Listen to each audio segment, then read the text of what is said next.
The reason why the Lord has let me see areas where it can be changed is that I can help be a part of the change, beginning with myself, rather than just complain, or leave, right? Both of which are not, well, complaining is definitely not good, but leaving, if you just leave and not tell anybody, which happened before in terms of some of the young people in my previous church, well, you are, how do I say this? Your leaving is robbing your church of your influence to make your church better. So you neither solve the problem and you're removing yourself from the very place that the Lord has placed you so you can help the church family, And so it really depends on your motive, honestly. So speaking from myself, it is hard to make that distinction, but I think that it starts with yourself changing and being humble and learning from godly people, hearing their perspective. From particularly, I met some young people that were really like disgruntled with leadership, but they don't really listen, honestly speaking. Like, they don't listen. Like for example, if they complain about this, why do we do church this way? Why is it so non-engaging, boring? Why are the songs like this? Blah blah blah blah. I'm like, okay, listen. Okay, how do you want to? Like, you got to give us some. Like, you are deconstructing, but you're not reconstructing. Criticism is very easy, but give me, what can we positively do to incrementally make our community better? Do you have any ideas for that? No. I'm like, what?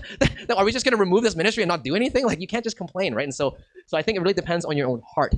And I think staying, and also here's another thing. Other churches always look good on the outside. It is true. The grass is green on the other side. But let me tell you, my experience as a pastor, been in the ministry starting 17 years ago, and knowing other pastors, and always keeping like memory and tabs on when I encounter Christian friends that go to various churches, it's always greener on the other side. It's not what you think, right? Church politics. And don't think the Western churches always have it better. Like, white churches have white church issues. I'm telling you.